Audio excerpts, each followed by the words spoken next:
ما شاء الله ولا حول ولا قوة إلا بالله العلي العظيم. أعوذ بالله من الشيطان اللعين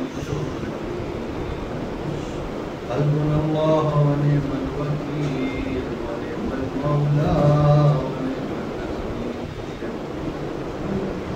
الحمد لله الذي لا يخلق مدحته القادر ولا يوصي دماءه العاشرون ولا يؤدي حقه المجتهدون الذي لا يدركه قوت الحمم لا يناله غوث الفتن الذي ليس لصفته حد محدود ولا نعت موجود ولا وقت ممدود.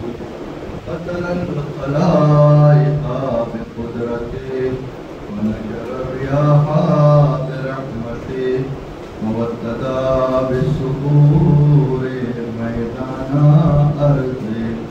ثم الصلاة والسلام والتحية والإكرام على أسلف ما في الوجود سر الله في كل موجود نقطة دائرة الوجود بوعي الحمد والمقام المحمود. أما بعد فقد قال الله تبارك وتعالى في محكم كتابه الكريم والقرآن الحميد وقوله الحق. بسم الله الرحمن الرحيم. وما أمروا إلا ليعبدوا الله مخلصين له الدين. صلوات على محمد وعلى محمد.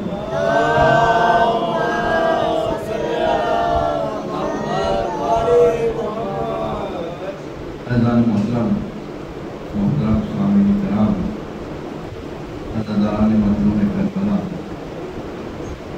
مسلسل مجلس کا سلسلہ جاری ساری ہے اور آج اس سلسلے کی ایک چوتھی مجلس ہے جس کو آپ تمامی حضرات کے سامنے خطاب کرنے کا شرف حاصل کر رہا ہوں. موضوع گفتگو، عنوان گفتگو دین اور اخلاص کی شرائط کے حوالے سے آپ کے سامنے کچھ معلومات پیش کر رہا ہوں. اور جیسا کہ آپ دیکھیں کہ کل کی جو گفتگو ہوئی تھی، کل کی جو مجلس میں آپ کے سامنے بیان کیا تھا وہ یہ تھا کہ جب بھی ایام اضحیٰ آتا ہے اور جیسے ہی ایام اضحیٰ آیا تو کچھ افراد ایسے ہیں جو ہمارے دائیں بھی ہیں، جو ہمارے بائیں بھی ہیں. وہ افراد گھر سے باہر نکلتے ہیں اور نکلنے کے بعد اعتراض کرنا شروع کر دیتے ہیں. یہ جو آپ مجلسیں کرتے ہیں، یہ جو آپ ماتم کرتے ہیں، یہ جو آپ زری رکھتے ہیں، یہ جو آپ قلم نکالتے ہیں، یہ جو آپ جلوس نکالتے ہیں، آپ یہ سب مت کیا کریے. کیوں؟ کیونکہ آپ صرف اور صرف اللہ اللہ کیا کریے، یہی کافی ہے. اور جب انسان اللہ اللہ کرے گا تو انسان اللہ کی نظر میں مقبول ہو جائے گا، کامیاب ہو جائے گا. میں ان سے کہوں گا کہ اگر آپ مجھے قرآن میں یہ دکھا دیں کہ صرف اللہ اللہ ہے تو ہم بھی آپ کی بات ماننے کے لیے تیار ہیں، ہم بھی وہ کام کرنے کے لیے تیار ہیں کہ صرف ہم بھی اللہ اللہ کریں گے. لیکن اگر قرآن میں نہ ملے تو پھر آپ ہماری بات مانیے، ہماری بات کہ ہمارے ساتھ چلیے اور اس کے اوپر عمل کریے. آئیے قرآن سے پوچھے کہ آپ کے سامنے دلیل دی تھی کہ قرآن میں جگہ جگہ پر جب بھی یہ کہا گیا صرف اللہ اللہ کرے تو اللہ نے قرآن میں کہا اطیعوا اللہ واطیعوا الرسول واولی الامر منکم. پھر پوچھا کہ یہی دلیل ہے، آگے اور بتائیں. تو پھر قرآن پڑھ کر کہتا ہے کہ قل کفی باللہ شہیدا بینی وبینکم ومن عنده علم الکتاب. پھر پوچھا کہ یہی دلیل ہے تو قرآن نے پھر پڑھ کر کہا یا ایھا الذین آمنوا اتقوا اللہ وکونوا مع الصادقین. پھر کہا یہی دلیل ہے